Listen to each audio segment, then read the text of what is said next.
All dressed up and cleaned up just as she. Perfect time. All right, we need to get you. How's it going, Chief? Good. How are you? Another day.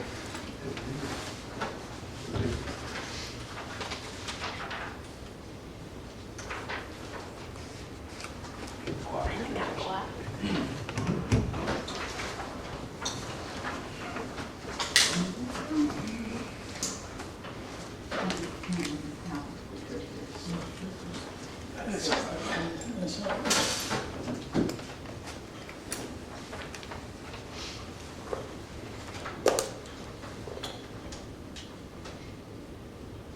Let me know when you're ready.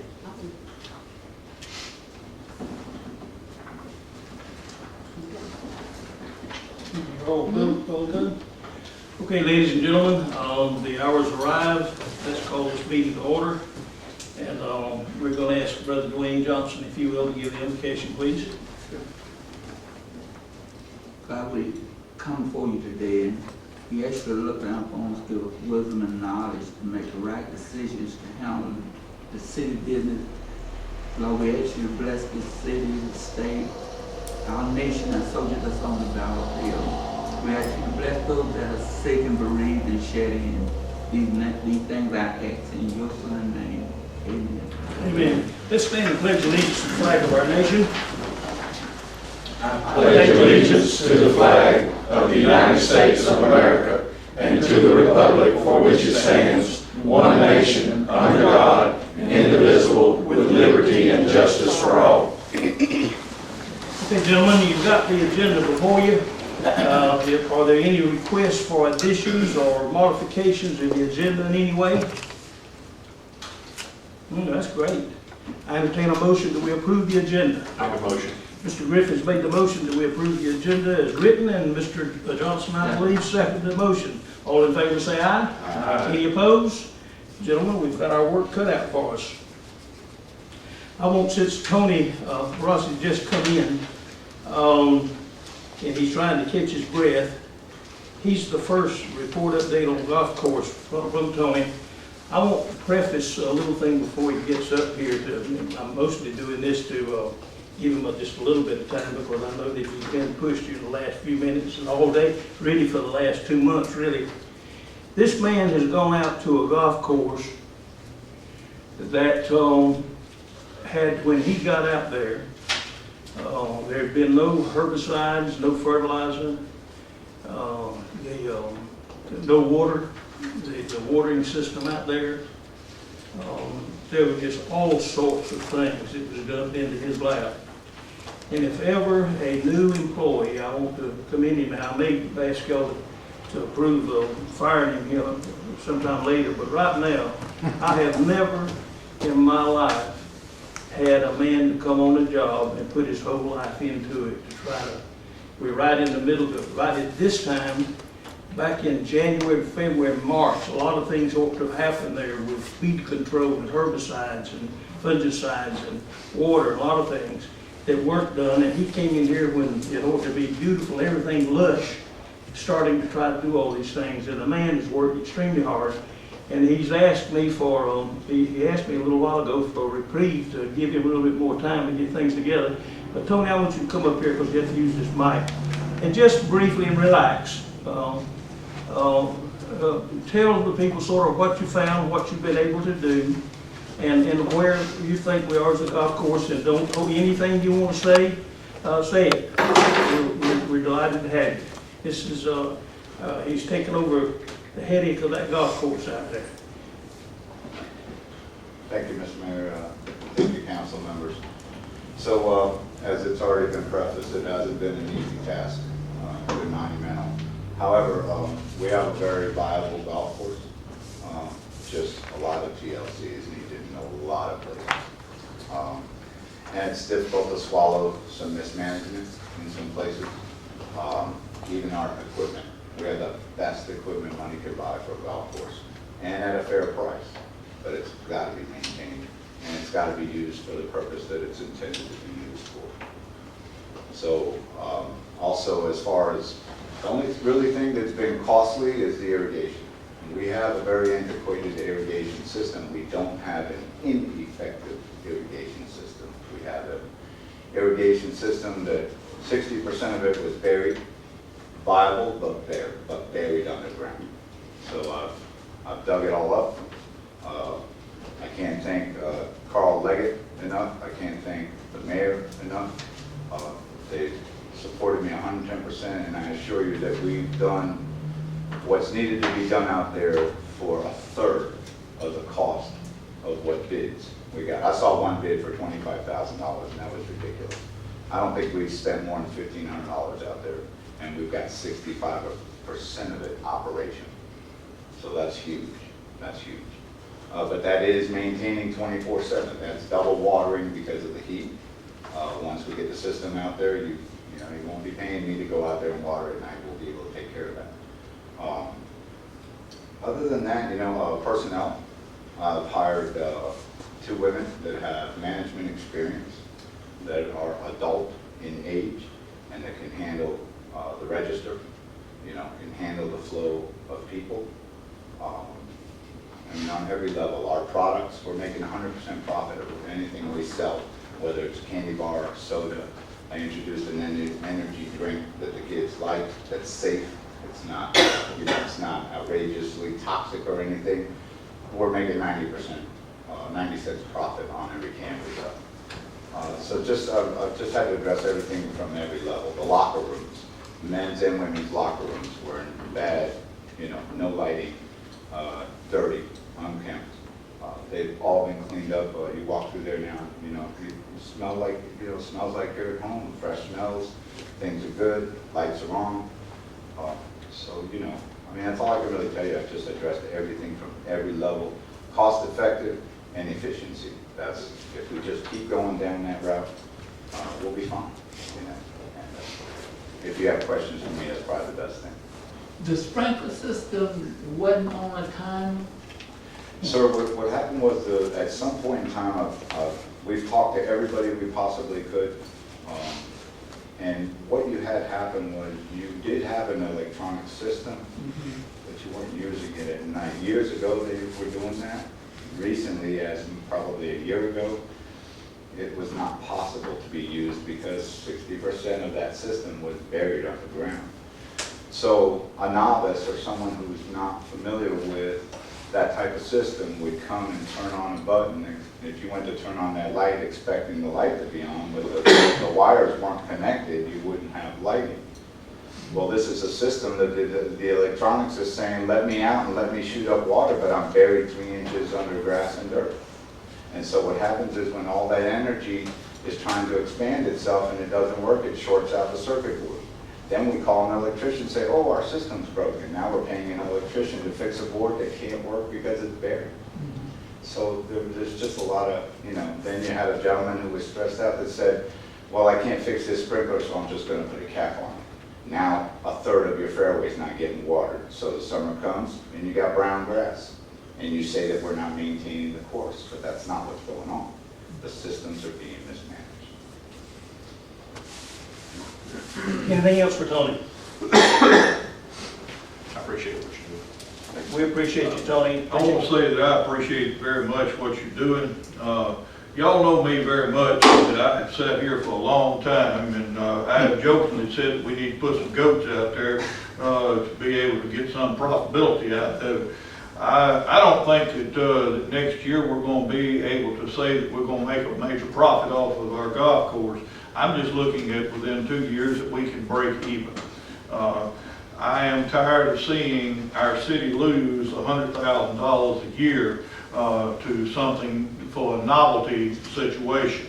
Yes, we need the golf courses as an attraction for people in our community. Our school system needs it for the golf team such as that, but we do not need as a city to lose $100,000 a year on a golf course to maintain for other people. I do believe that even that the ones that are using it as so-called members out there, that the largest percentage of them are in the county. They are not in the city. I have gone off on my spiel to say this, to say that I think that we need to start looking with a closer eye, and if we're in a hole, we don't need to keep digging. Did you want me to address Go ahead. So that's also part of the mismanagement system, you know, any viable system has to be realistic. Golf courses are not cheap. We can't fall under the guise that just because we're only a 9-hole course, that we should be treated differently than an 18-hole golf course. You still have to maintain 9 holes of golf, 9 holes of fairway. If you look realistically at the scorecard, that's a 7,000-yard course, 6,995 yards. What it really should have been termed was an executive golf course. But we don't have the demographics to call it an executive golf course. So what you have is somebody saying, oh, well, it's a city-run course, it's only 9 holes, so I should be able to play it for $10. That's the farthest thing from the truth. There's a very fair price that can be paid for the course. We believe that for 9 holes, it's around $14. And we believe that the current price that people are paying to play for 18 holes, to do those 9 holes twice, is $25. And we believe it's fair to maintain that $25 for 18 holes, but we believe we need to go to $14. We believe that an individual membership is not sustainable. We do have corporate members, and we appreciate that, and we're going to keep those guidelines. We're going to work with those people. We absolutely want that coming our way, because it's for the kids. It's, you know, the guy, that corporate that comes in and gives me $1,500 or $3,000, hell, he doesn't even play golf, you know. But we could put that money towards the kids, and that's what it's about. So yeah, we want those funds. But the individual that wants to come and play for $10, that's not going to get it. You know, it's just not. We don't have the demographics, and it's not viable to do it. So the golf board, they stand abreast as to the monetary income out there? Because I was thinking that the golf association or the golf board would manage it and would keep this up. You see, just like the sprinkler system, way back when I got on here, that was a biggie, and we spent a bunch of money to get those sprinklers, and I know people used to run over them, used to hit them. I could never understand how you could run over them and hit them and break them when they were supposed to pop up and go down.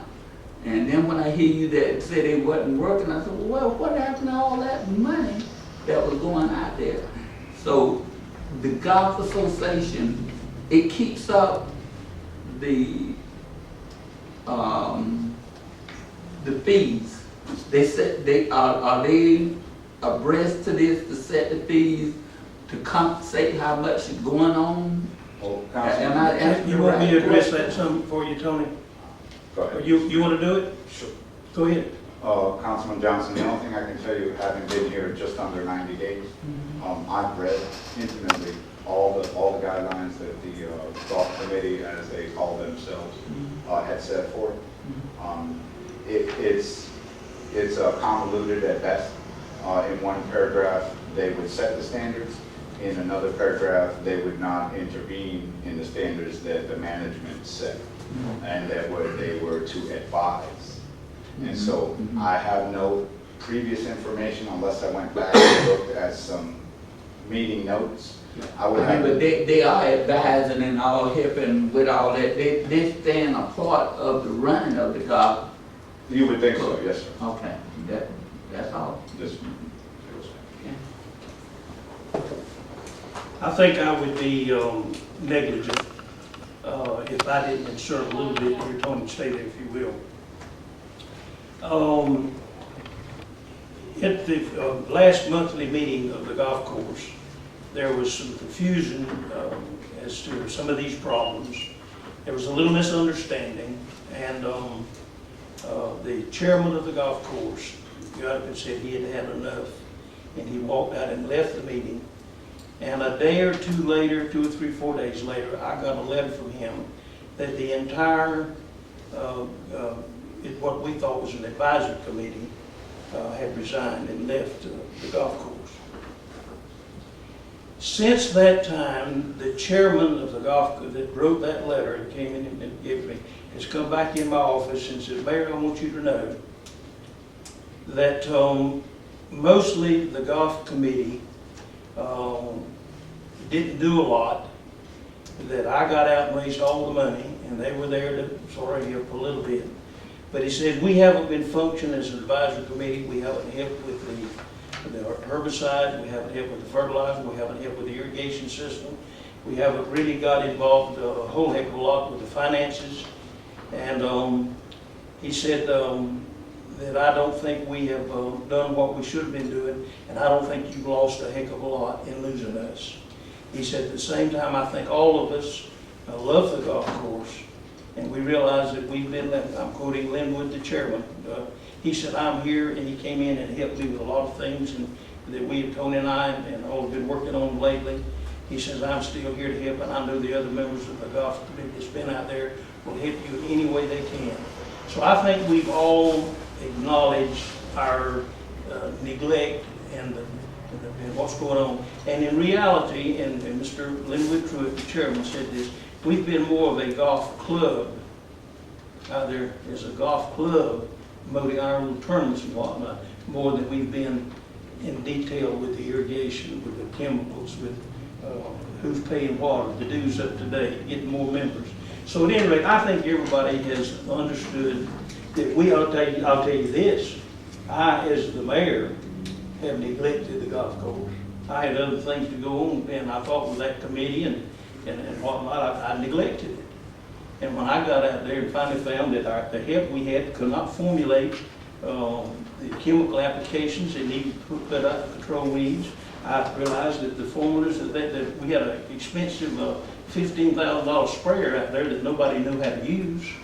We had all sorts of fancy equipment was there and it wasn't being cared for. So we, me as mayor and this council, had turned it over to a group of people who really were not capable. They were not chemists and fertilizer specialists and electricians and whatnot to handle that thing. And we've all neglected it. And this man is coming now that we've got everything going. I think, Mr. Ramey, that we can put that thing back in a lot more sound financial footing, and that's what we're trying to do. I respect Tony for what all he has taken under wing there as a challenge, and it is a major challenge. I'm hoping that we can get some things done there. Yes, sir. Any more questions for Tony? Well, I just, not in this meeting, I'm going to talk to the mayor and you. The reason I'm a little, that's it. I reserve my right. Go back to the mayor. I'll talk to you later. No, I got to get it over. I think you should. I can sleep tonight. The reason I'm asking. Yes, sir. The reason I'm asking, see, when you set up boards, you just can't drop those boards. I wasn't a big proponent of doing this from the beginning because we were supposed to just start off real slow with that golf course. That's what we told our people. We formulated a board to run the golf course. If that board wasn't capable of doing it, I would hope us being a smaller town that they would come back and say, guys, we got a tag out him, we can't tame him. And then that the city got back in the, I didn't know that the no board was not there now. So some things when they deal with employees, I don't like to talk to it. I'm gonna be honest with y'all. I was taught in Athens, don't handle employee stuff in this meeting. Sometimes those things need to be handled in executive session. But with this board, if we formulated it, I think that they should have talked to the mayor.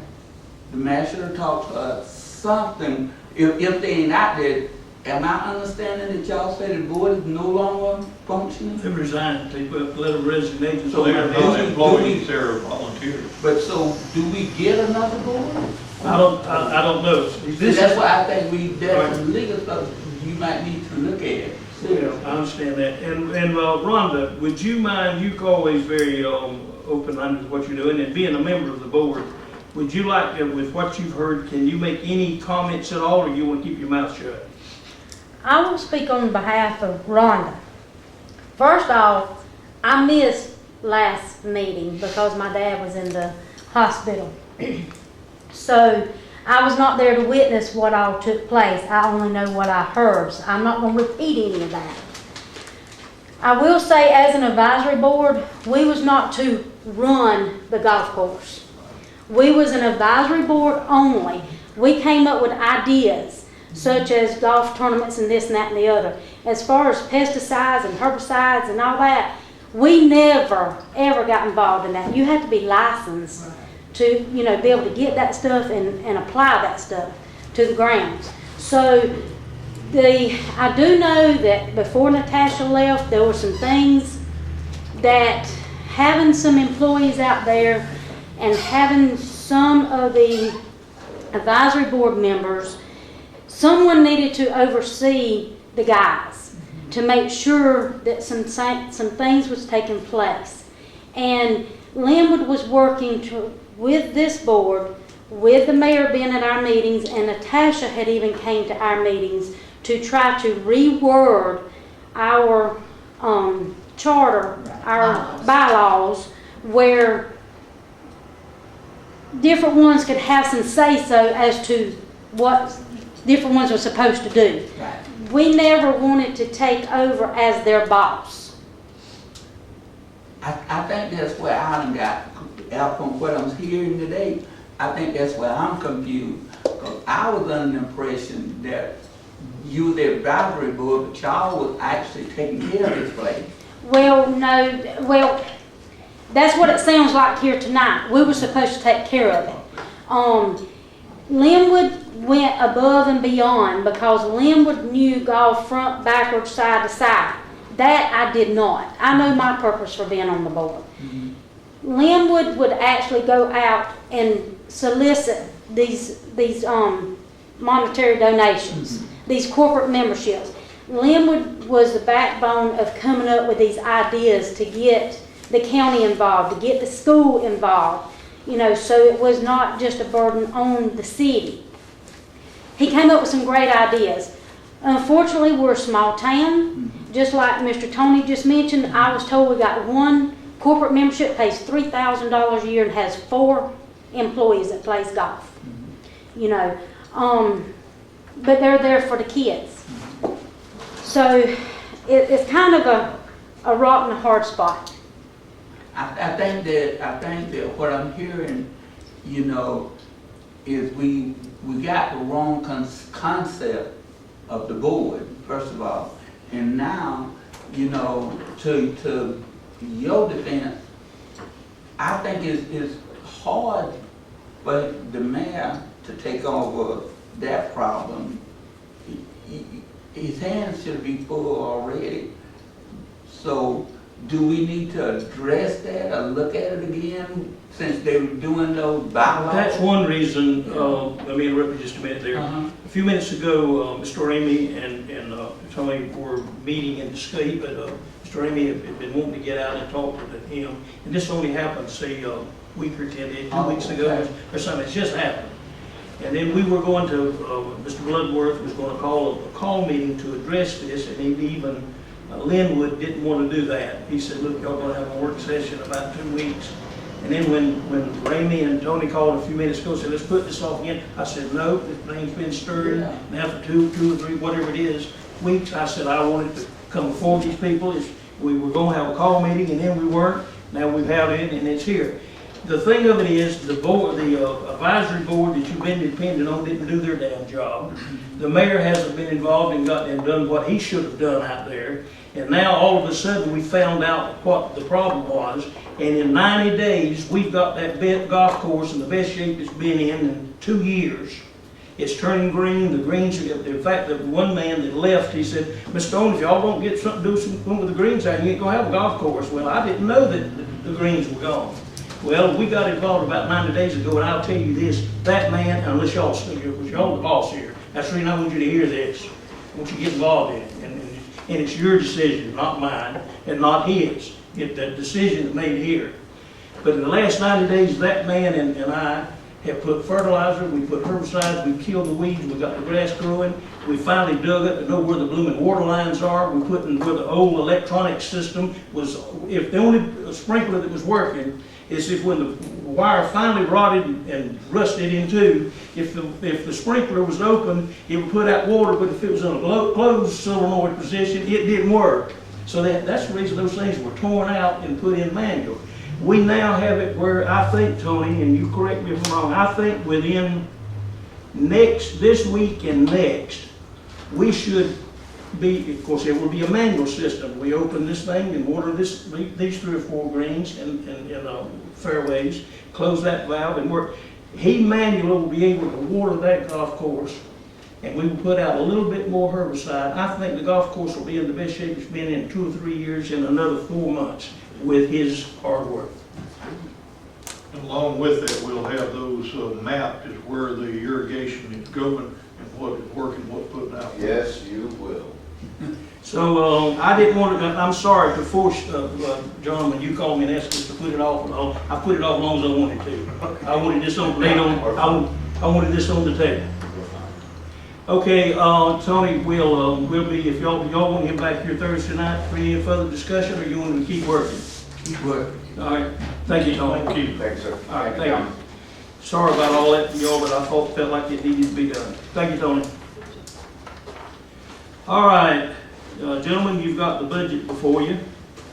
It's been advertised appropriately.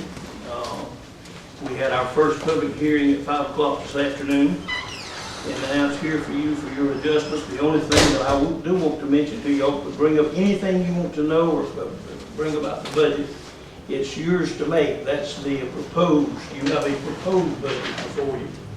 The only thing I will tell you is that 1 or 2 were told, instructed to put some standard cost of living raises in. We took those out.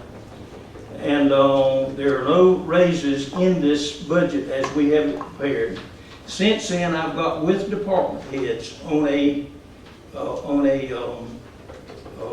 what is the system of performance-based deals, and gone down with some departments have been rather eager with looking after their employees' pay raises. For instance, I'll give you an example of the police department. We have been, and this council has been a lot more involved in seeing that the pay scale of our policemen are up to par with other towns so they don't steal our employees and whatnot, and it's been dealt with. Carl and I have looked and worked with some very capable people who's busting their butts on water lines and sewer lines and things through the time. We've had some there. And Charles Watson has taken his budget. He's worked with it and lived with it, and he's managed well as he usually does.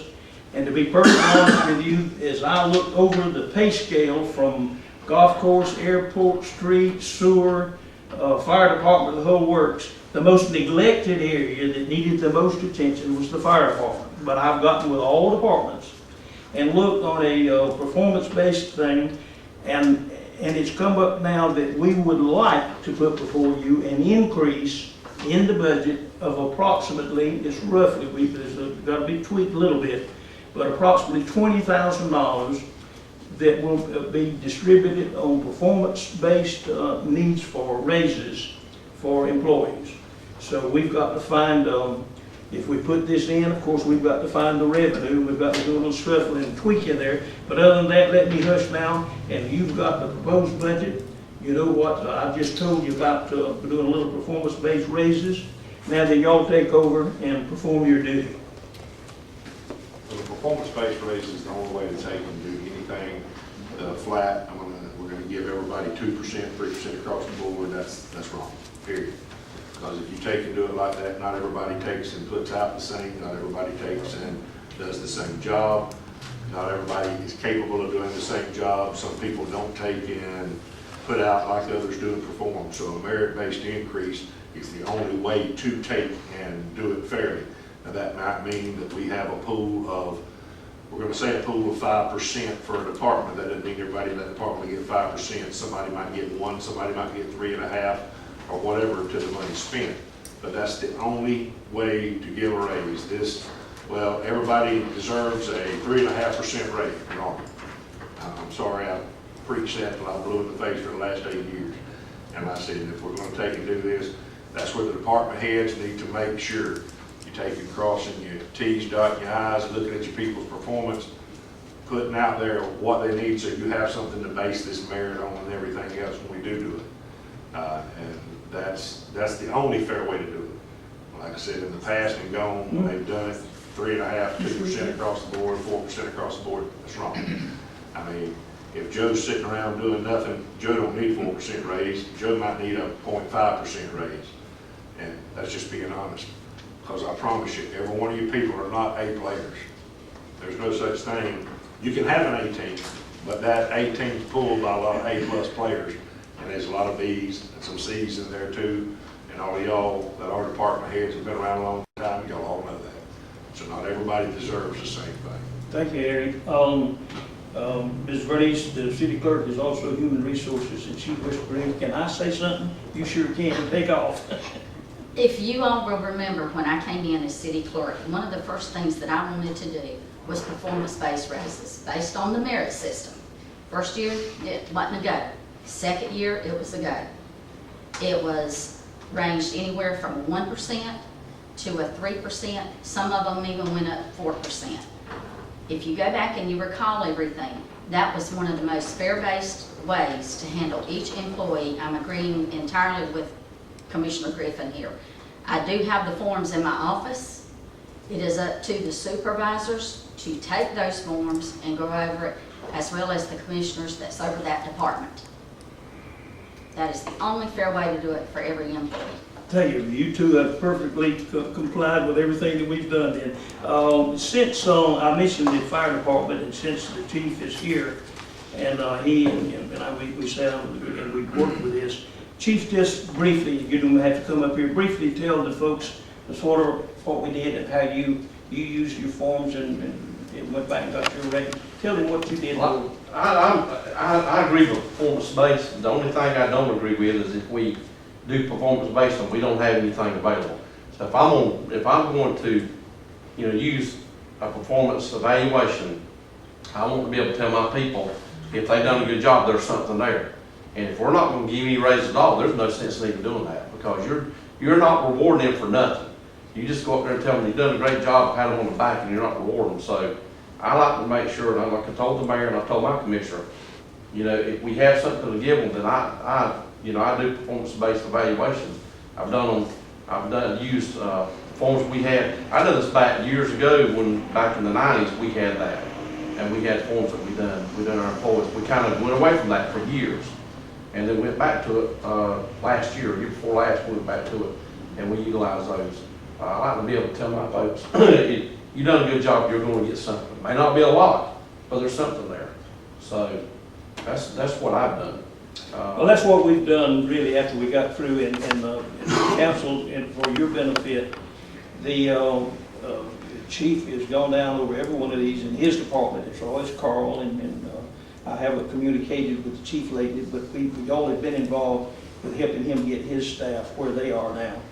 And so we've done that, and we've come up with a need based on this performance evaluation that Carl and mostly Charles and I have worked with. We're asking you to approve about up to $20,000, and I'll assure you, in tweaking the budget, me and Ms. Tammy and Ms. Bernice, and we can get together and wiggle in the $20,000 and see that the employees get it. The thing that's crippled us so bad this year, folks, as y'all know, is that the health insurance, y'all, is just eating us alive. We're self-insured, and it has put us in a very awkward position, but we're coming out of it. If you look at your financial statement, and I hope you have, if you looked at it now with the general fund, it's got $300-something thousand in it. The water sewer fund's got almost $500,000 in it, and we've got close to $750 million in the bank, and we're going to pay our line of credit, and we're going to find the $20,000 for these employees if you folks want to. I think we should, as long as we take and do it on a merit-based increase. That's my opinion. All right, since we've got another public hearing Wednesday and then approved it Thursday night, Do y'all want to get this thing tweaked down? I'm gonna let y'all, we've handled it so far. I'm gonna let y'all handle it here on out. What you wanna do with it now? You wanna get this thing in form? You wanna give me a motion to work the new $20,000 in and come up with a balanced budget, or what do you wanna do? I make a motion that we take and authorize to the whole $20,000 to be split over the departments and everything, providing they are taking and given the increases on merit-based increases. Well, that's what it is. So you're giving me authorization to implement what we've done. I made that in form of a motion. Is there a second to the man's motion? Second by Mr. Rainey. Any further discussion about the budget? Hearing none, we'll call for the vote. All in favor of tentatively, the formal now approval of this will take place Thursday night. But what y'all are doing is giving me the authority to take this and work it out and get it positioned for final approval Thursday night with this incentive based in up to $20,000, as Eric has said. Any further discussion? Hearing none, call for the vote. All in favor say aye. Aye. Any opposed? I'll have it ready for you Thursday night, gentlemen. Thank you. I appreciate it. All right. Okay, number 3, I believe Griffin, you put this on there? Yeah, this is, I'm sure on your packet and everything, if you look through it, there's a bill in here from Stilla ERMC and everything, in the amount of $9,523, $9,523.38. This is for the actual improvements that were made to the roundabout section down there. Now, at this point in time, and whatever else, I know we do not in fact have this $9,000 and some odd dollars to take and pay out, but what I'd like to take and make a motion, if it takes, and if the council is amenable to it, would be to take and let's start to pay them $1,000 a month until we can get this paid off. You make that in the form of a motion? I'll make that in the form of a Mr. motion. Griffin's made a move that we take with the, this is the movement of a pole out on Collins out of the far roundabout.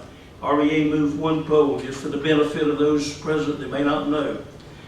They moved one pole out there and charged us $9,000. Georgia Power moved poles, 1, 2, 3, 4, 5, 6, 7, 8, or 9 poles. They bored under streets in 2 or 3 different places and didn't charge us 1 penny. If what REA done at $9,000, it was $9,000, Georgia Power did $75,000 worth of work and didn't bill us a dime. Also, AT&T rebored, went out of the way of the roundabouts and bored under in 2 or 3 different places. AT&T did way more than REA did and didn't charge us a dime. Mediacom moved all of their lines and didn't charge us anything. The gas people moved all of their stuff and didn't charge us a dime.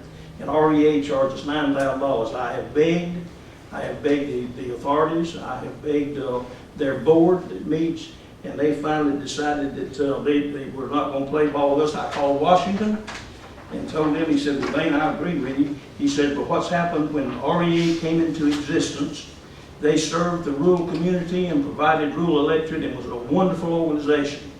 But now we're not as organized through South Georgia and other places we used to be. So we have created self-governing monsters that do just like they please. And I said, well, I had to call Washington for somebody to finally tell me that. I said, we're going to have to pay the bill, but I'm not going to. He said, I don't blame you. He says, eventually, they will be brought under the same umbrella that others are, and they'll be more willing to work with you. But at any rate, I fought a good fight. I don't regret trying to get them to play ball with us. And now we're going to try this and see if it works. Mr. Griffin, thank you for that motion. Have we got a second to that motion? I'll second it. All right, seconded by Mr. Johnson. Any further discussion? Yes. All right. Yes. Again, to the citizen. In my training, I don't deal with attorneys. Attorneys deal with attorneys. When I received a letter from somebody said they was an attorney and addressing me as a councilman, I don't think that it should have come to me. I think that they should have dealt with my capable attorney.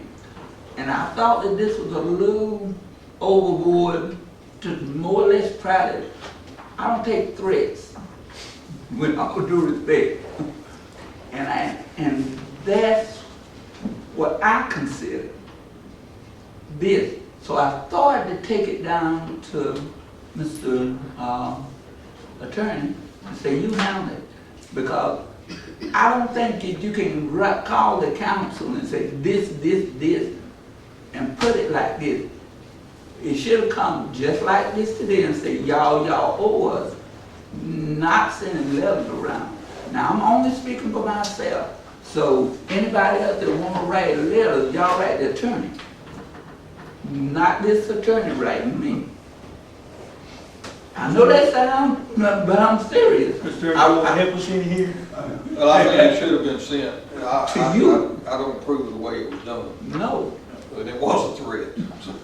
No, I don't take threats, bro. Well, I'm all in Washington and I give up. I fought my last fight.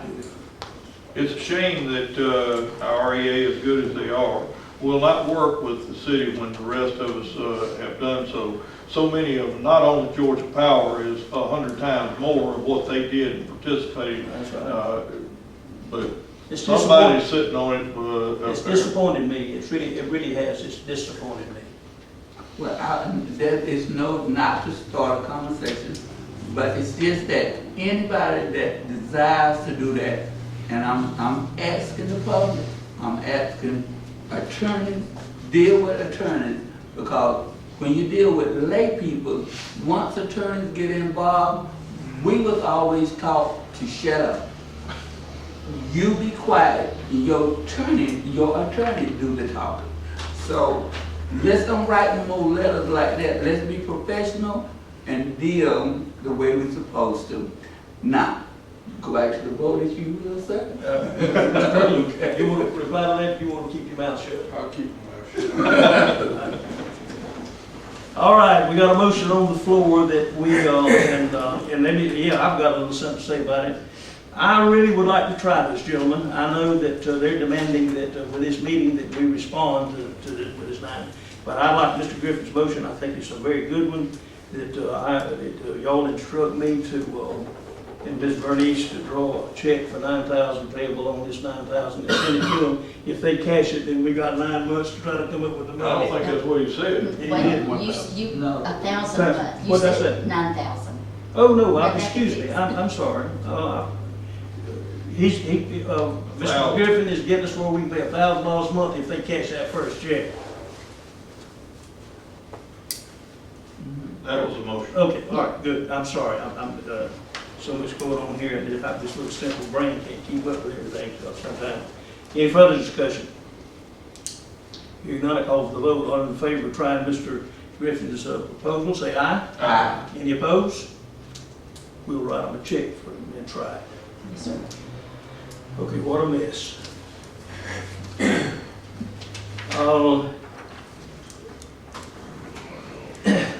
You remember a few months ago, we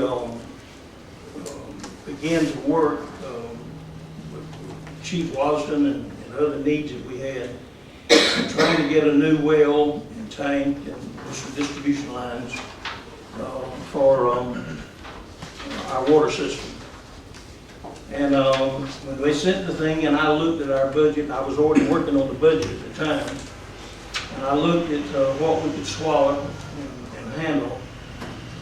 The plan that we got approved for a new well and tank and distribution line going, providing the required services for not only our citizens but the industry around. It exceeded our capability of paying about $100,000 a year. So I went straight as I could go to the county, since most of these industries are outside our corporate limits.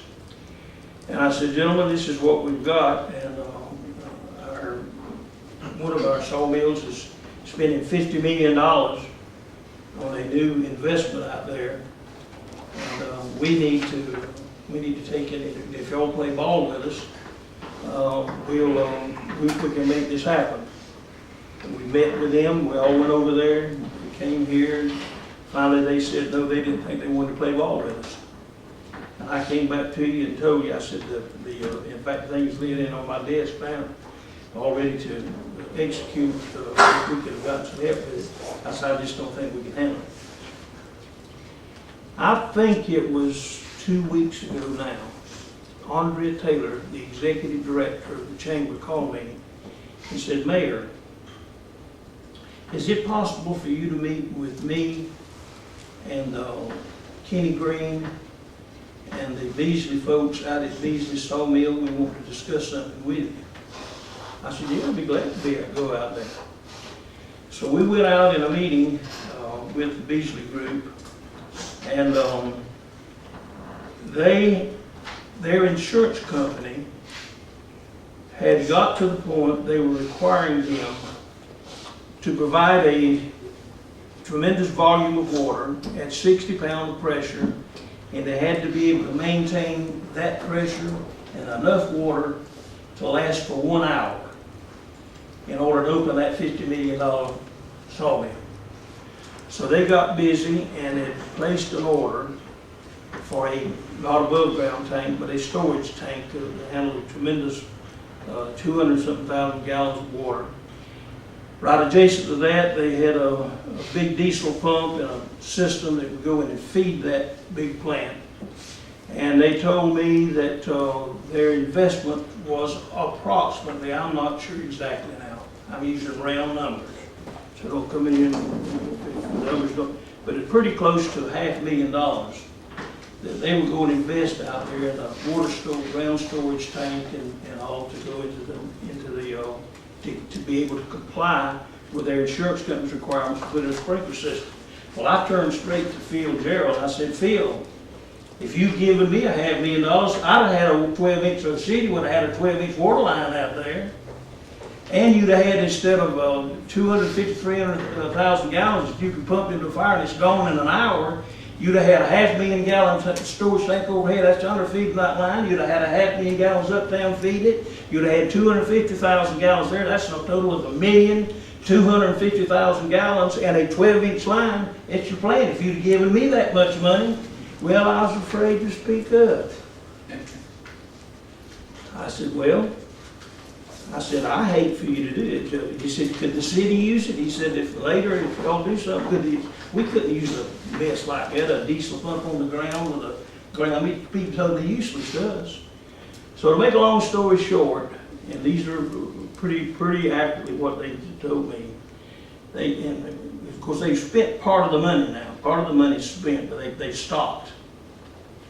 They said, we'll give you, the city, $350,000 if you'll put that 12-inch line out there. I said, well, I think the city can play ball with it. Because we're not talking about a well, we're not talking about a tank, we're talking about a supply of water. With these 3 tanks we've got and a supply of water. I worked real hard being an old surveyor and got us a route where instead of going down that roughly railroad track, we can go out there, and we only got Mary Lowry and Grady Floyd, young Grady Floyd, Mickey Floyd's son. We've got 2 landowners get across, go to the railroad, and we're on city property right at the golf course. And I've told them, and I've talked to y'all, but most of y'all I've talked to you about this. I told them I thought we could put it together, and we're working on it now. We've got Kenny Green that can answer any questions you want to about here. But those folks need this out there, and we can supply it, and they're going to provide 350 of the 750. Plus, let me tell you this. Of course, she's not here. She's supposed to be here, but she had a sick child. She'll be here Thursday night. Andrea has applied for a loan on this same project for somewhere between $350,000 and $500,000. We may fool around with Andrea's grant that she gets, Beasley's gift to put it out there. Heck, we may make money on this deal. That's an exaggeration, of course. I am trying to insert a little levity in it. But gentlemen, I've been working real hard getting this route fixed and getting it ready. We can provide them the service that they need, even though the county ought to be involved in this. The county is not involved. But we've got the water supply here. We've already got a line out there. We can supply them what they need, suffice their needs for their insurance with the help that's there. And I'm asking you folks to let's play ball with them. You want a motion? Well, yeah, I reckon, I mean, y'all the boss. we, I think it's a good idea and everything, and I think it's very feasible and everything too, to do it. Have a talk with Carl, whatever he spoke with you too. What is roughly, have you looked at it and everything, what is the rough cost for the city and everything? Take over again. It's about 800,000 for the water line total. And then there's 350,000 from Beasley, at least 300,000 from One Georgia we're expecting. And then the GFA money that the city's already been awarded includes 460,000 in grant money that can be applied to that as well. So we're looking at. What we were begging the county to do now that the Beasley's chipped in, and that we get the additional One Georgia money, we can play ball and head in that direction. Like I said, I mean, I just wanted to get a figure out there first. I'll make that motion to do that. Mr. Bloodworth made a motion that we proceed to provide the 12-inch water line to the new $50 million industry at Beasley. Mr. Ramey has hastily made the second to his motion. Is there any further discussion? You not put a tank there? No, sir, no. No, you don't want to put nothing in the air? We can't do that now, can't afford it now. We're gonna let them, we're gonna put a 12-inch line that's connected to. You see, we got a 12-inch line from the Baxter well to the Guild Street well. And then, from there, see, they'll have a 12-inch line hooking those two almost direct, see, which will put 750,000 gallons. Plus coming from the other side of town, we got an 8-inch line, see, that's coming into there. So this makes 10 times more valuable than what they were gonna get. And it's, we can swallow it now. Enough said, we got a motion on the floor. Any further discussion? Hearing none, I call for the vote. All in favor say aye. Aye. Any opposed? You can't get your butt to work. I've got the route pretty well figured out, and the doctor that owns the land is ready to go. Yes, sir. Did you get that through to him? Yes, sir. Okay. Yes, sir. You need me anymore? No, sir. You can go home. I know you can't go home, go by the house and go to work. All right. Okay, thank you.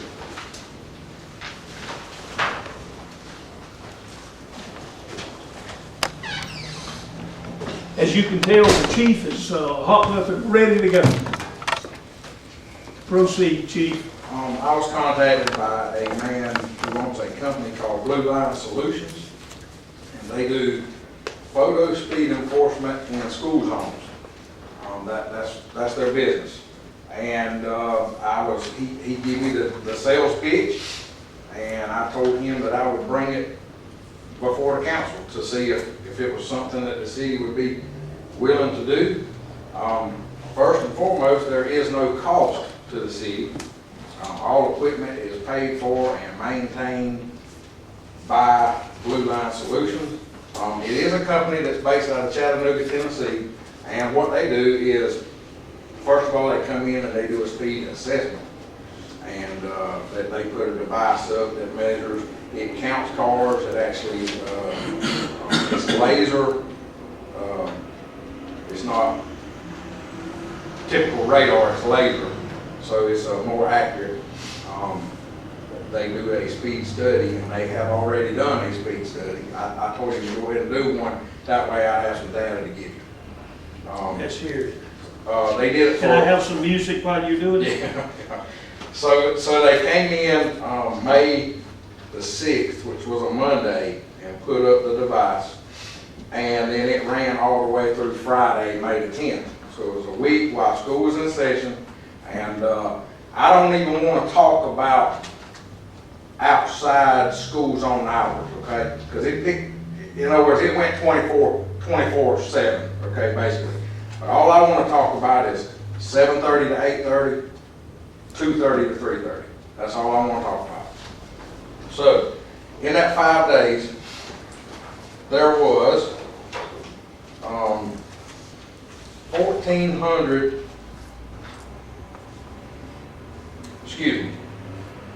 2,623 vehicles went through, and oh, let me tell you where it was. I'm sorry, I didn't even tell you where it was. We're talking Pat Dixon between the two roundabouts. The device was right in line with the football field, the press box. It was right in there. Okay, so you're talking, between those times, an hour in the morning, an hour in the afternoon, 5 days. 2,623 vehicles passed through. The way they determine the speeding is 11 miles an hour or more. So in a 25 zone, it would have to be 36 or greater. Of those 2,623, 1,138 of those were 11 miles an hour or over. So 43% were 11 miles an hour or over. With the average speed from 7:30 to 8:30 was, in a 25-mile-an-hour zone, was 39.9 miles per hour. So that's 14, right at 15 over. 2:30 to 3:30, the average speed was 40.3 miles an hour, which is 15 over in the school zone. So here's what these people do. They will come in, they will put up signs that on each end of the school zone. Okay, they're gonna put up a sign that's got the speed limit up there. It's gonna be flashing your speed coming in. It will actually tell you what your speed is. Once you get inside of that, that's where the camera and the laser is. It will take a picture. It's just like any red light camera that you've ever seen or been a victim of. It will take a picture of your tag or the vehicle tag that you're driving, and the registered vehicle owner gets a citation in the mail. And it's a civil citation. So if it's not paid, this company will contact the state of Georgia through the records, and they will put a lien so you cannot renew your tags, or that vehicle owner cannot renew their tag until that citation is paid. Affect the driver's license.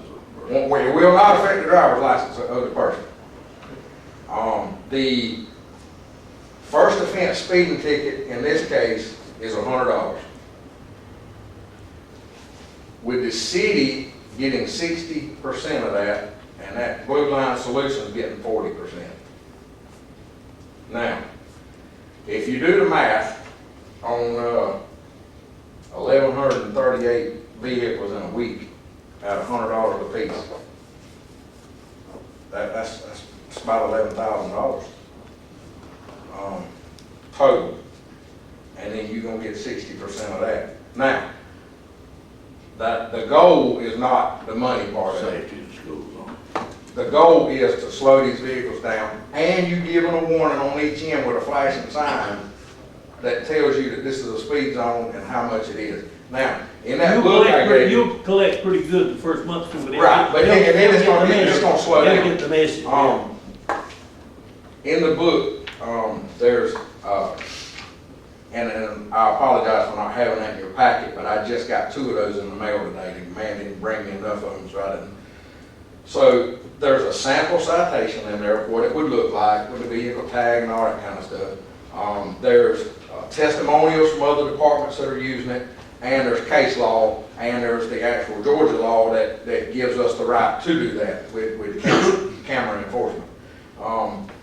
I just want to know, because it's going to be a lot of work and a lot of paperwork and a lot of red tape, and because I got to get the DOT in here to make sure we got the school zones right. I got to make sure it's on the radar permit. If it's not, I got to get it added. I just want to know, and you can vote on it Thursday night, look over the book, vote on it. I just want to know if you want me to go forward or not. That's basically, I told the man that I would bring it, and that's basically what I've done. I'm kind of like the mayor just said, I think within a month, they'll automatically slow down. I know I would if I got to get for $100, so. And I told the man, I said, look, I said, you're not talking about, and I wanted him to understand, these are local people. This is not 341 where you got all kind of traffic coming through here. Everybody that passes through that school zone, for the most part, is going to be a local. And, But it's the safety that It's the we're safety part considering of it, at that's that right. point. That's right. Is this, We're not considering the revenue, it's the safety. right, is this, the way it's set up, though, you're telling us it will be during the school letting in and taking in and letting out hours? It will run Oh, it's 24/7. gonna run 24/7, It will run 24/7. but now the 25 zone is only there for school 7:30 to 8:30. to 8:30, 2:30 to And after 3:30. that, Any it's other time, it's 35. Right, that's what I was. So just- you'd have to be doing 50 or better. Okay. Right. And that'll be happening too. Yeah, oh yeah, oh yeah, I can show you that now too, yeah. I'm sure it's there. Well, gentlemen, I'm gonna say, And he it- wants you to think about it from now to Thursday, but he put it by me and me knowing the situation that we've got.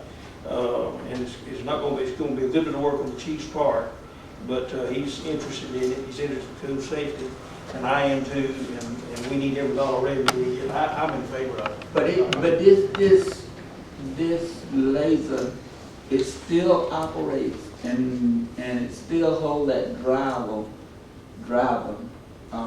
responsible after school hours. You know what I'm saying? This is just like a. It's just a different speed limit. Right. When it's not during that 7:30 to 8:30 or 2:30 to 3:30. Chief Watson, you had something you wanted to say? Yeah, anytime that it's not school hours, I need an exemption. So if I'm bringing 10:18, because I'm gonna be coming He through there. goes back much faster all that, than that, 'cause that's and hey, fine. we're looking for I'm your coming money. down, sometimes I'm coming down pretty fast, with blue lights and siren, red lights and sirens, so Hey, look, I need an exemption on Wait, that. wait a minute, now let me tell you this, we didn't want to bring this out, this is something we could talk about in executive session, but me and Ken's got a way of handling that, so you don't worry about it. I'm just asking for exemption Well, for just me. just keep When your I'm, mouth, just be got the red quiet. lights and sirens when I need Just be exemption. quiet. You gotta go through there all the time with them all. Gentlemen, what you want, if the man still wants some advice, give it to us. Just think about it, look it over. And Can you before please, you make a, can y'all please, for my sake, can you please, how long will it take this to be improvised? How long would it take them to put this up? Be up at the time school Oh. starts. tentatively, if I can get the ball rolling, because there's a lot of stuff. We I'm can get the telling ball you. rolling, but can we give these people time to adjust and give? Oh, yeah, give listen, some listen, you can't just feedback go on to it. writing tickets. You have to, and the company But I does mean, this. before You we have to- improvise, can we bring these people, open it up to them, y'all? I seen problems with this. Now, I done got a couple of them out of Savannah, that's why I'm saying. Well, let me tell you, And I really think for our people's sake, because, and I'm not putting us down, but we're a small community and we're in the woods. And some of us think we drive good and we can't drive. But if we bring them in here and open it and say, this is for our kids, this is what. this we- is we're not a moneymaker. This is and let them know safety. that this is why we're doing this. Because if you go and stick this up right now and we start, they're gonna say, it ain't never Listen, money. you have to publish it in a newspaper. Yes. We would put it on social media. The company for the first 30 days will send a citation to the person, but it's gonna have a red warning wrote across it. That's just that's for the first 30 days. No, I That's ain't just, worried about people that. start getting those in the mail, then that's gonna be another, hey, No, I ain't worried about that part. My part is telling them what's gonna take place out there. This is gonna be something just about like that roundabout. They ain't gonna say nothing until they get that warning, and then they're gonna pack up this courtroom. Do y'all understand what I'm saying? They ain't gonna say nothing until they get there. The biggest thing is, Dwayne, people do not like change, doesn't matter what it is or what it's for. And in this case, because it is in the best interest of the children, for the people to slow down and whatever else, whatever means necessary to take and get them to do, that's what we need to use. I mean, now, and like Ken said, it's not a moneymaker. I'm not First month against and it. whatever I else. don't want you thinking I'm against it. I'm trying to head off what I know gonna come behind. I understand. All I want you to do is think about it, y'all vote Thursday. Thank you. Thank you, Chief. Yes, sir. Thank you, Chief. All right, we'll think about it, and Mrs. Bernice, you were asking about that. That's, you can take the golf course off of, she's got to be absent and only got a small amount of time now to get this announced now for Thursday night's meeting. I think you can remove the golf course. We've heard all we want from him right now. Okay, All right, with the budget, you'll put it back on there. yes, sir. You get rid of the RMC, and you're gonna send them $1,000. Yes, sir. You can take the business formula off. Yes, sir. You can put this back on. They're gonna decide on speed control. Yes, sir. Now then, so I'm trying to help her because she's asked me to do this and I'd almost forgotten it. I'm sorry. Okay, now then, we're on number 6. Ms. Bernice, you got any explanation on why we're Yes, sir. here? On June the 4th, Rory Cheney sent me an email message, and you have this in your packet. It basically explains what she wants to do. She's wanting the council to look at this and basically give the approval for this. Unfortunately, she could not be here tonight because of her kid participating in some kind of school function or recreation function, and she just asked me to print this and bring it to the council members for discussion and or allowing her to do such. But it's asking, us to do certain things. I think, gentlemen, y'all help me here. I think we can, what she's sort of asking for is some hose drip irrigation type things in the planters to keep those plants alive and all. And I think that's something that we've got people to do, but now let me tell you what, our people are worked to death. So we just got to find the time, but now I'll let y'all help with that. Well, now, she stated in here, she's going to provide the timers, for it to be watered at night and so on and so forth. So, that's one of the items she did mention in here. Speak up, gentlemen. I think we need to go ahead and do it. I think there's some drip things in them planters. They were, but they don't work right I now. don't know about They're not working. They need to be repaired and put in order. Yeah, we need to give them some work. All right, let's give the lady that's working real hard trying to work the downtown. She has a great deal of enthusiasm. Let's go ahead and say that we'll get Carl as soon as he possibly can to get over and help her get that stuff in those planters. Talk to him. Does that suit y'all? I'll talk to him tomorrow. Okay, you want to just move on with it then? All right. Mr. Attorney, you've got something on the cemetery And let ordinance? me just say that I provided this, really not in-depth discussion tonight or even vote Thursday night. I think y'all need to look at the comments I've made and the changes. For instance, Dwayne brought up a thing of what he thought was in the old ordinance. It wasn't, but it needs to be added to this. He brought to my attention. I'm gonna make a few more tweaks to it. But y'all look at this over the next month. We should have it in shape to pass in July. Okay. But what I've done is I've taken the ordinance we've got, and then I've added stuff to handle all the cremain stuff, and then cleared up some stuff. You see that as strikeouts and underlined in that. So, and if y'all have any suggestions, you just contact me direct, and I incorporate them in there, and then maybe we can move on it in July. All right, let's take that off for Thursday night and we'll put it back on July meeting. Okay, let's move on. Number 8, I don't know, I hope all of you have ridden around town enough and we've covered the town broad enough that there's the smell of new asphalt everywhere. And believe you me, it wasn't put out too quick. I told you that I neglected the golf course early in this meeting. Let me tell you something else too. There were some streets that ought to have been paved a long time ago. Now, every time we try to go to the worst ones, but I'm telling you what, we had a couple of streets that just about were not paved streets anymore. And when they got out there trying to resurface, some of it was so far gone that it would have been better if they had a good dirt surface to put it on instead of that broken up mess they were dealing with. We had some bad stuff. But they've done a beautiful job, and I think, Eric, they're through, aren't they? I think they are, because I think they did huge. They did use, and when I left earlier today, in fact, I'm almost sure that we've completed, well, they're not through, but we had to, we've only got a certain amount of money. We got $175,000 or $80,000 of money, give or take a little bit, to resurface, and we spent every bit of it.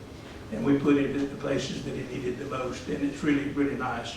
And they will be back striping and doing some striping work in about 2 weeks. Just cure just a little bit and be back. But I'm really proud of it, and I know y'all are too if you've been around it. Anybody else got anything to say on our resurfacing project? Okay, Ms. Race, did you put this on there, this Yes. regional economic development meeting? You will see an email dated June 5th from Miss Andrea Taylor, on July the 23rd from 10:30 to 1:30. And I believe it's going to be at the Civic Center. I'm verifying that with my cell phone right now. It's a regional economic development meeting. Basically, they're going to be covering the census information from 10:30 to 11:30 with lunch, and Daryl Moore presenting from 11:30 to 1:30. He is the director for the Center for Regional Impact with Valdosta State University. He'll be speaking about the Census 2020 and successful economic development initiatives for your community. He's the former CEO of the Colquitt County Moultrie Economic Development Authority, and he helped start Locate South Georgia, which is a very successful regional economic development initiative. She would like for as many of the council members to possibly attend, and I need to know who will be attending that, as I will have to send to. Okay. Okay, we're obligated to let her know in plenty of time for this now. Keep that on your mind. And then you can, with that covered, that's July the 23rd, you might better remind us. Oh, yes, sir, I will. Okay, all right. I will keep up. Okay, all right. Now then, also tell the council, now we're on number 10, Yes, the sir. state patrol post.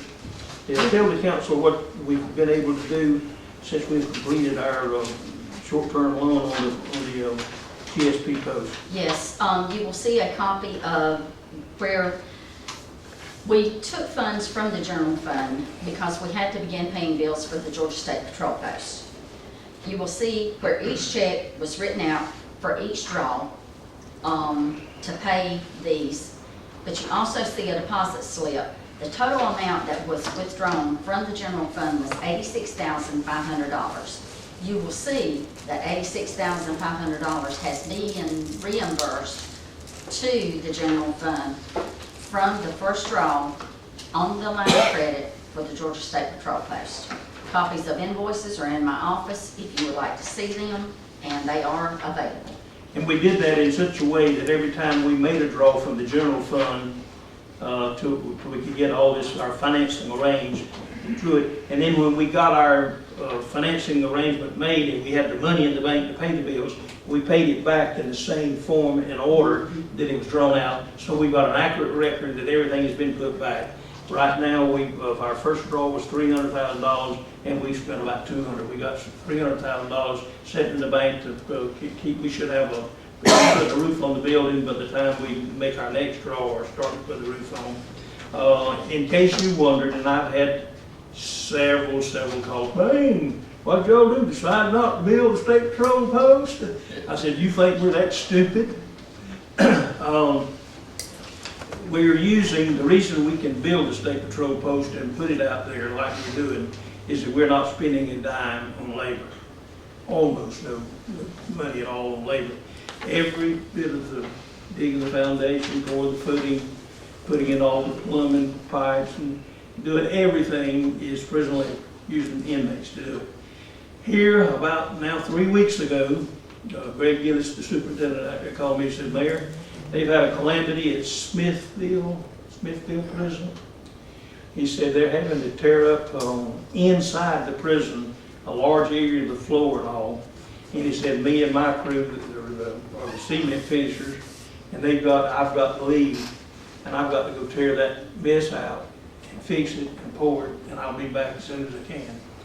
He's told me, and I've kept every Monday and every Friday too, I'll call him and see how they're coming. He says that this week they will finally finish up, and that next week they should be back on our job. So that's just part of the penalty you have to pay to get those prisoners doing the work and saving that money. But they'll be back, and the prison will be built, and it's going to be built with prison labor. And these folks that said foolish amounts they said we're going to have to spend, we're going to prove them wrong. Any questions about that, gentlemen? One thing I do, I think I've told everybody maybe, but if I haven't, I'm really proud. When when the colonel sent us, in fact, he sent me to 3 places, and I had the company go into, John went to one, and then me and Charles went to one, and I went to one by myself. This unit has grown, thank God. Because he told me in the beginning stages of this process that the district lines would be redrawn with this facility being put from McRae down here. And so when we started this thing, and it may be, and I hope I'm being clear, it was disturbing when the superintendent said, Mayor, I've got to leave you to go do something, but I'll be back. At the same time he left, the next week, here comes all these officials of the Georgia State Patrol Post down. Mayor, I want to come talk to you about something. We've decided that we want this place, we want a generator so that if we have a tornado down in Brunswick or something, that this will be a command headquarters for the State Patrol. So we got to have a big generator out there. Well, there was nothing to provide it. If the lights went out, the lights went out, just like they do behind your house unless you got a generator. So I said, well, heck, they had to put stuff in the floor, and we already had the plumbing put in. And I said, why in the heck didn't you tell me a month ago or something? And I said, well, Mayor, we decided we want to equip this way. And he said, Mayor, I've got something else to tell you. I told you they wanted it within a 1,200-foot span out there because of the communication signals. And I've said that several times, if I hope you heard me. I said, we've changed our mind on that. We're going to let this be a central. We want a 300-foot freestanding communication tower out here. 300-foot freestanding, no cables anywhere.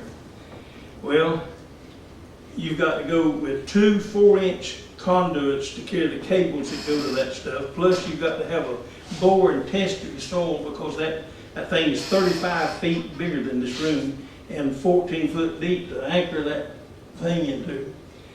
And boy, I got to shake my head, and then the more I thought, I said, well, heck, I shouldn't fuss. It's adding to the facility that we're getting. It's going to be a regional type communication system. So at any rate, to make a long story short, now we're out there digging back in the building, putting conduit and cables off out to a big 300-foot tower that's coming in, and also looking and hunting. And of course, by the way, and all of this they're paying for. This is not adding to our budget at all. Every bit of the stuff involved with this addition to the generator and the switching and all with the storm comes on, and that's an expensive apparatus. And the tower and all of these expenses, they're taking over with that. They're also already taken over with some signs out front, flagpole. I don't know, they're beginning to spend their money, thank God, instead of ours. And so, but at any rate, I'm real pleased with what's going on, and I'm sorry to take so much time. Okay, we'll take care of these next week, consent agenda items next week. Any citizen comments? I do. Make it brief. I want to thank Ramey for getting Gill Street paved. I was in the meeting there night when you added it. Thank you, it needed it bad. I wish we could have paid the whole thing, but we paid what we pulled our money run out. I got one thing. All right. And it was a late addition to the agenda, and I wasn't able to get it on, but Deborah Cornegie needs to go to a training in Garden City on July the 11th. Yes, sir. Well, July the 11th, and it's for her GCIC training. put She's that got on to the have. agenda for Thursday night. Thursday night's plenty soon enough to get it approved, right? Yes, sir. Yes, sir. Okay, all right. Any other citizen comment? Commissioners, you all got anything you just got to say? Before Mr. Johnson down there, he's rearing his stomping to go, and his Bloodworth is down there too. I've never seen 2 more anxious commissioners. I got Just FYI, I'm gonna tell y'all that I will not be here on Thursday night. I will not be here on Thursday night. I will not be here on Thursday. Y'all will have a quorum. I'll be at a judge's seminar, so I I'll don't be know at what they do. GMA, so. I'll be in Savannah for my work.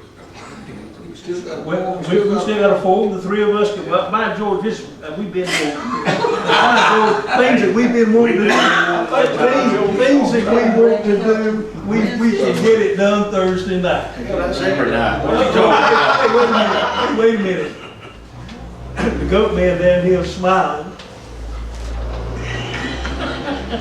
I done run my mouth enough, but I ain't gonna say nothing yet. All right, anything else, ladies and gentlemen? I apologize for running over, but you can see we had a bunch of stuff to chew on, and I think we chewed it well. Commissioners, I commend you.